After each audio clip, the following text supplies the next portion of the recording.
Hello students, today we are going to discuss about the industry and trade topic in Indian economic development CBSE class 12.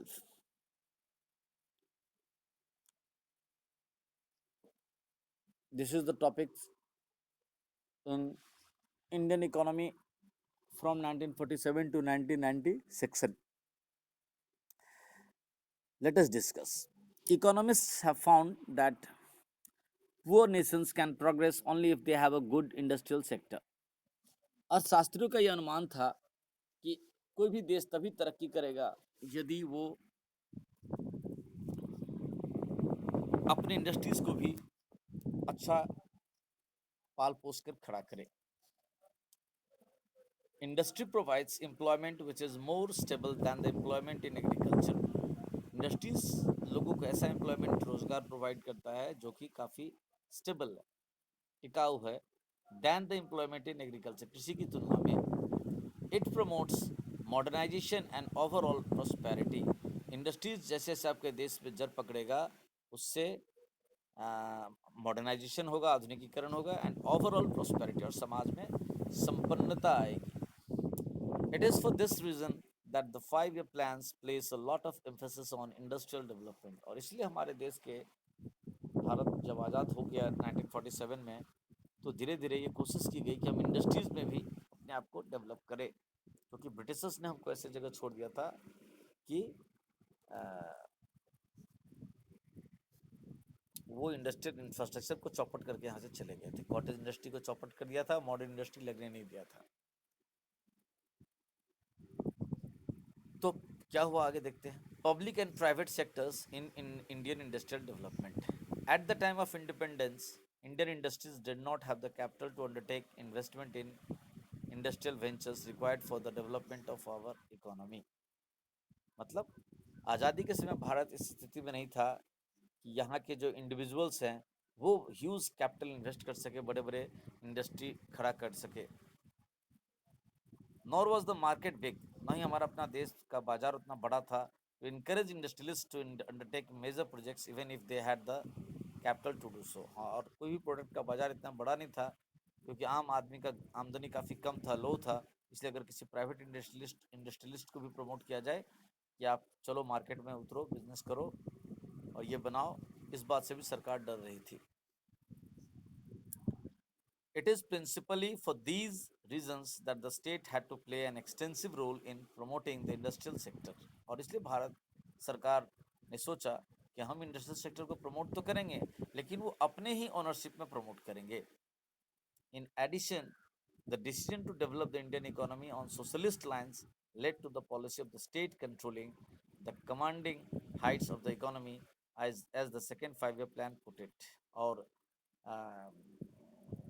चूँकि private sectors इतना risk लेने को तैयार नहीं था और थे भी नहीं इतने उस समय इतने बड़े बड़े इंटरप्रेन्योर कि सभी तरह के बिजनेस में अपना पैसा लगा सके, जो देश इतने बड़े भारत में बिजनेस को एक्सपैंड कर सके. तो भारत सरकार ने सोशलिस्ट पैटर्न पर बड़े बड़े इंडस्ट्रियल हाउसेस को अपने अंडर में रख करके इंडस्ट्रीज को प्रमोट किया और सेकेंड 5-year प्लान आते आते 1956 से 1961 के में इसको जमीनी रूप दे दिया.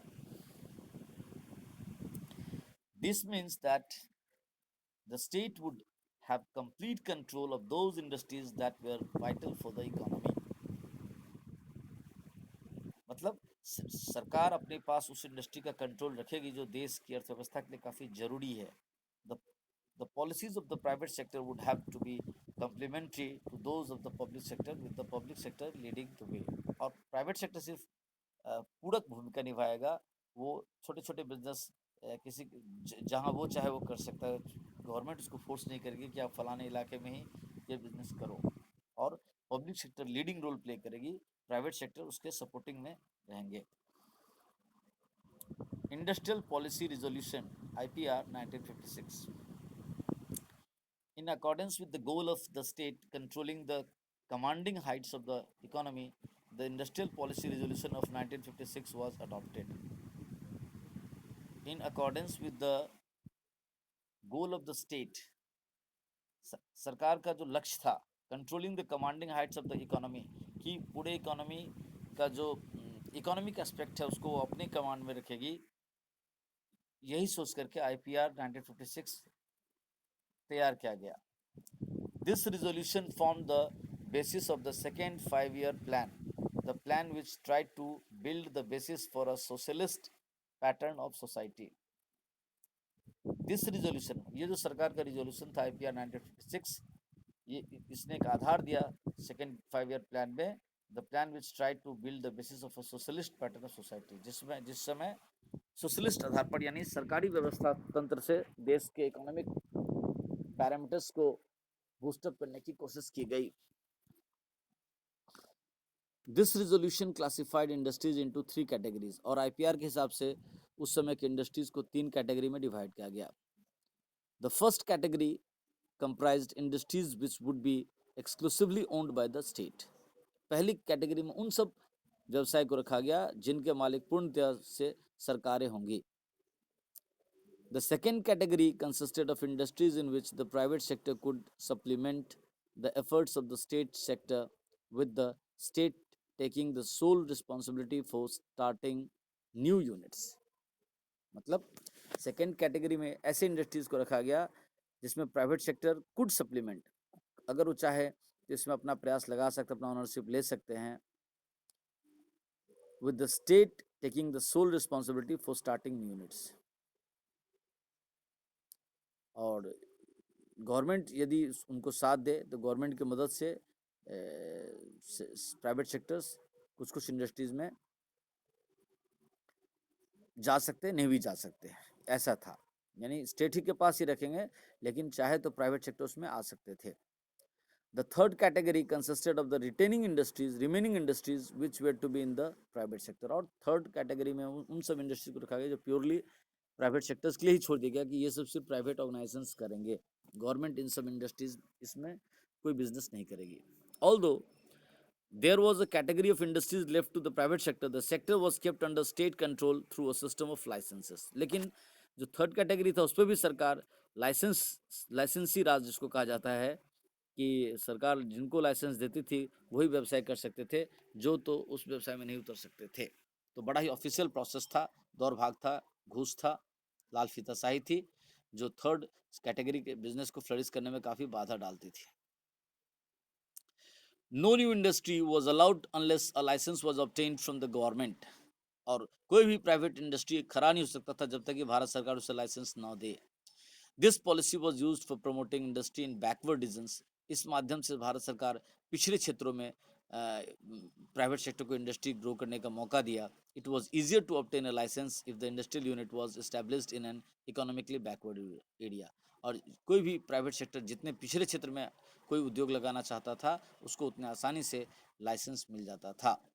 इन addition such units were given certain concessions such as tax benefits and electricity at a lower tariff. The purpose of this policy was to promote regional equality. हाँ, और ये जो बैकवर्ड एरिया में प्राइवेट सेक्टर इंडस्ट्री लगा रहे थे उनको भारत सरकार ने कुछ कंसेशंस मतलब छूट प्रोवाइड किया, जैसे टैक्स कम लिया, सब्सिडी प्रोवाइड किया, इलेक्ट्रिक पावर लो रेट पर प्रोवाइड किया। इन सब का पर्पस यही था कि कैसे उस क्षेत्र में किसी रीजन में बैकवर्ड रीजन में कोई इंडस्ट्री खड़ा हो जाए तो वो रीजनली थोड़ा इकोनॉमिकली प्रॉस्पर करेगा और इस तरह से धीरे धीरे हर रीजन में एक इक्वालिटी आएगी, economic equality.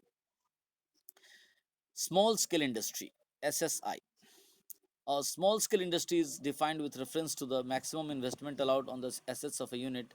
This limit has changed over a period of time. हाँ, कोई भी इंडस्ट्री स्मॉल स्केल इंडस्ट्री कहलाती है इस हिसाब से कि उसके एसेट में कितना अमाउंट इन्वेस्ट है। हालांकि ये अमाउंट कितना होगा वो समय समय पर डिफाइंड होकर चेंज होता रहा है। इन 1950 के दौर में small scale industrial unit was one which invested a maximum of ₹5 lakh. यानी यदि कोई व्यवसाय जिसमें अधिकतम 5 लाख रुपए तक इन्वेस्ट है तो वो SSI कहलाएगा। At present the maximum investment allowed is ₹1 crore. वर्तमान में SSI कहलाने के लिए मैक्सिमम इन्वेस्टमेंट 1 करोड़ है। पता नहीं वो अभी 5 करोड़ हो गया है कि क्या, देखना पड़ेगा एक बार। It is believed that small scale industries are more labor intensive, that is they use more labor than the large scale industries and therefore generate more employment. हाँ, और ये भी देखा गया कि SSI लेबर इंटेंसिव टेक्नोलॉजी से चलते थे, यानी ज़्यादा मैन पावर को यूज़ करते हैं। तो इससे क्या होता है, जहाँ मैन पावर का ज़्यादा यूज होगा तो वहाँ ज़्यादा लोगों को रोज़गार मिलेगा, यानी एम्प्लॉयमेंट जनरेशन ज़्यादा होगा। But these industries cannot compete with the big industrial farms. It is obvious that development of small scale industry requires them to be shielded from the large farms. हाँ, लेकिन जो बड़े बड़े इंडस्ट्रीज थे, बड़ी बड़ी मछलियाँ थी, वो इस छोटे छोटे बिजनेस हाउसेस को फ्लरिश नहीं होने देते थे, उनके मार्केट को भी वो खा देते थे, क्योंकि बड़े इंडस्ट्रीज उनसे चीप रेट में बहुत अच्छे क्वालिटी का प्रोडक्ट मार्केट में निकाल लेते थे। तो जो छोटे छोटे इंडस्ट्रीज होते थे एसएसआई, वो उनसे प्राइस कॉम्पिटिशन्स नहीं कर सकते थे। For this purpose, the production of a number of products was reserved for the SSI, और इसलिए ऐसे में आपको सरकार को तंग आकर के ऐसी व्यवस्था करनी पड़ी कि कुछ प्रोडक्ट ऐसे होंगे जो सिर्फ एसएसआई ही बनाएंगे। The criterion of reservation being the ability of these units to manufacture the goods, और यानी एसएसआई जब कभी स्थापना करोगे तो आप जो जो एसएसआई के लिए प्रोडक्ट बनाया गया वही आप प्रोडक्शन करोगे, तभी आप एसएसआई के नाम से लाइसेंस ले सकते हो, ऐसा व्यवस्था की गई।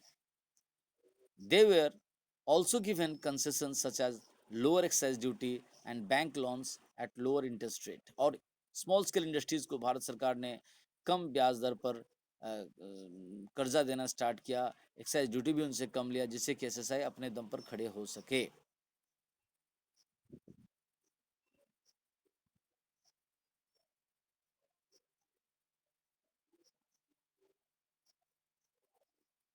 तो यहाँ तक समझते हैं पहले, फिर बाद में इसको और आगे करते हैं। Thank you.